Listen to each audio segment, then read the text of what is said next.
So after a win over the All Blacks in the opening round of the Rugby Championship, Argentina looking to go back-to-back up against the ABs for the first time in history for round number 2, whereas the All Blacks, they're at Eden Park. They have gone unbeaten at this ground since 1994.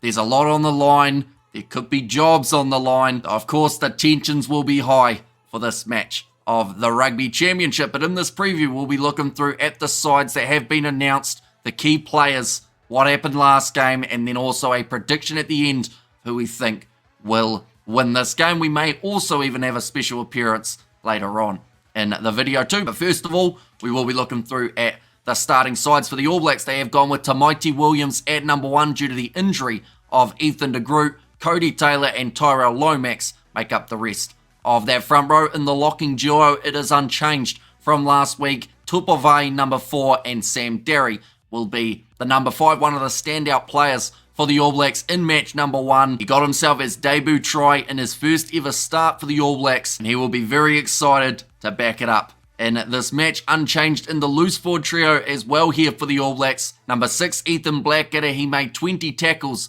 in that first match up against Argentina. 7, Dalton Papali'i, and then number 8, they have gone with Ardie Savea. Now these two positions next, the 9 and 10, this is where people were asking for a change, but they didn't get it. TJ Perenara as the number 9, and Damian McKenzie will be slotting in as the fly half for this match. I felt like Perenara just wasn't quite up to par in that first match up against the Pumas. We've got to remember, they were actually his first minutes since getting injured in the first match up against the English though, so maybe just trying to give him some more form as they head towards those matches up against South Africa for round number 3 and 4. Damian McKenzie, still a huge amount of pressure on that man. If he can have a great performance here, it will drastically improve the chances of the All Blacks getting the win. But it's not just about this game, it's about the future as well. He has to back it up week after week. In the midfield, this is where they have gone with Jordie Barrett and Rieko Ioane. The experience,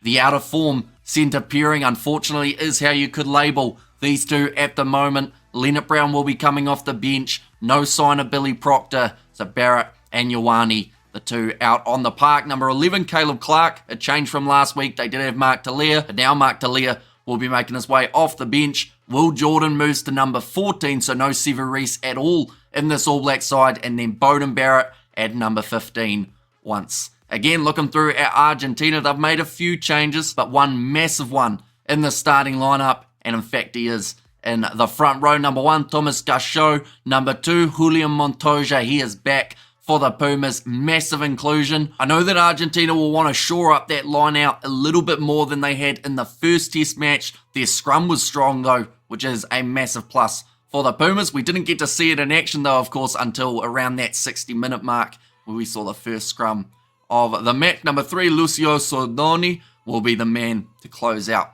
the Pumas front row. In the locking duo, number 4, it is actually Marcos Crema. They have moved him from 7 last week to 4 this week. I feel like that's a little bit of an interesting switch. Normally we would see a Thomas Lavanini as one of the locks, but instead they have given it to Crema, and then also Pedro Rubiolo will be the other lock for the starting side, which does mean no Molina in their number 4 jersey. In the loose forward trio, this is where it is Pablo Matera as number 6, number 7, Juan Matan Gonzalez, who did play 8 last week, and then number 8, it is the man who made his way off the bench, Joaquin Oviedo. So he will get another chance, except this time a massive one in the starting lineup. In the back line, it is Gonzalo Burfrano alongside Santiago Carreras. Those two were very strong up against New Zealand in the first contest. Carreras having running meters and very accurate when it came to the kicking tee. 8 points difference between the two sides in match number 1. Santiago Carreras, I think he was about 7 from 8 in terms of his kicking. So those kicks going over were the big difference maker for Argentina there. Mateo Carreras out on the left wing. Phenomenal first game. He is an absolute superstar out on that wing. Pace for days. He did that well in that first match. They have not just taken Sever Reece out of the starting lineup, but they've sacked him completely from the side for this contest. Mateo Carreras making him look average out on that wing. So now instead Will Jordan will be the man marking up with Carreras here. In the midfield, it is Santiago Chocabarez and Lucio Cinti, both doing what they needed to in that first match. That's the thing with Argentina, compared to New Zealand anyway. A lot of these Argentine players gave you around a 7 out of 10 or above. New Zealand, there were quite a few that just couldn't quite get above that 5 or 6 mark, and overall that was the big difference for the outcome of this match. Number 14, Matthias Maroni, and then number 15, it is Juan Cruz Malia. But looking through at key players for New Zealand, I think that Will Jordan out on the right wing is going to be extremely crucial for the way that they play in this contest, not just for the defence up against Mateo Carreras, but also for his rugby brain, working out what the All Blacks need to do to create that line break. He normally partners quite nicely with Beauden Barrett as well, both of them in the starting side. In terms of the other key players for New Zealand, I feel like Sam Derry, once again the line out, if it is functioning, New Zealand will be having success in this contest. He's had some good running meters throughout that first match, scoring the try like I said earlier on. So I am keeping a close eye on Derry for this match. And then my last key player, believe it or not, it has to be TJ Perenara. If he doesn't play well, the All Blacks could lose what is a 30-plus year record at Eden Park. If they can't get the backline to function early, they can find themselves in a bit of trouble here, the ABs. Argentina are no slouch, and I feel like that was proven throughout the first game. Some people still underestimate what this Argentine side can do, but when they play well, they are pretty hard to beat, and New Zealand found that out last week in Wellington. But looking through at this Argentine side in terms of the key players, first of all, Juan Cruz Malia at number 15. He was extremely solid last week, getting those high balls, running on and taking those high up and unders, also kicking well from the back. Exactly what Argentina needed when it came to the possession, trying to force New Zealand deep inside of their own area as well with territory.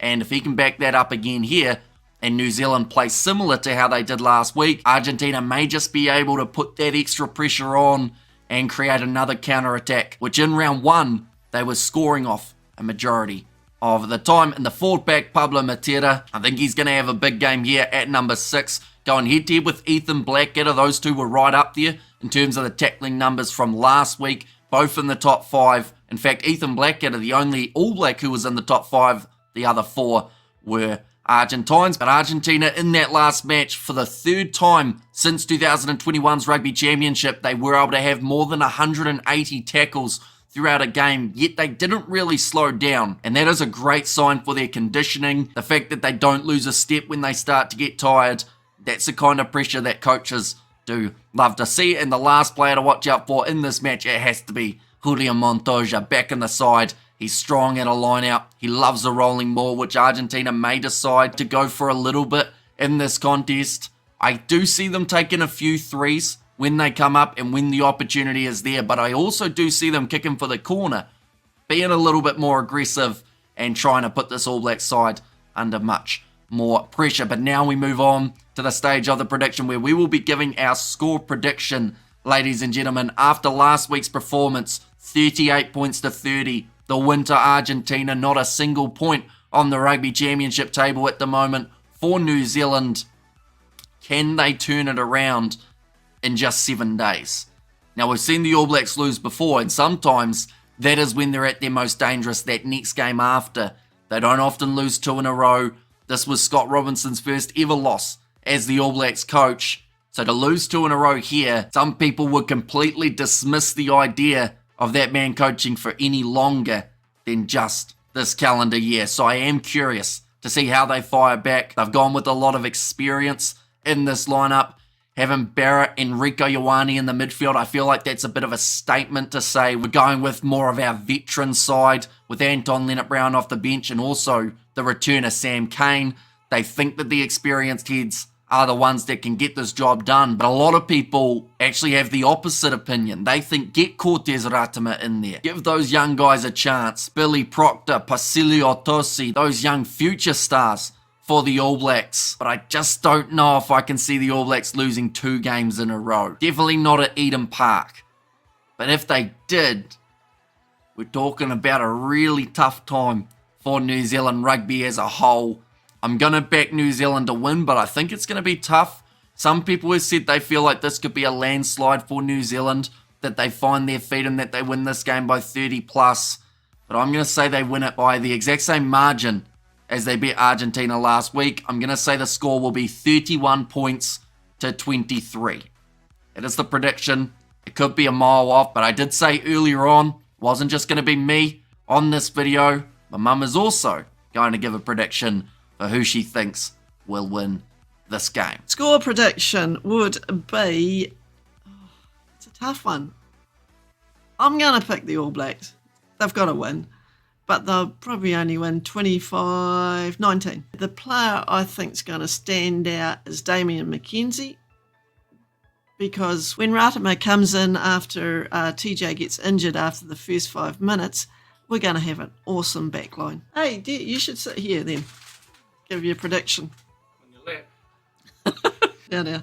It's a family rated show. But I do thank you all very much for tuning into this video. We will be live on the channel doing the commentary. It is a 7:05 p.m. kickoff on Saturday night. Be sure to check it out. It's going to be an epic game. Both sides have a lot to gain from this contest. Theoretically, Argentina could actually be top of the table at the end of this round if other results go their way, which would be absolutely insane for Argentina, and it would give them a lot of confidence heading into their next matches up against Australia. But thank you all very much for tuning in. If you did enjoy, be sure to leave a like and subscribe to the channel, and I will see you all for the next one.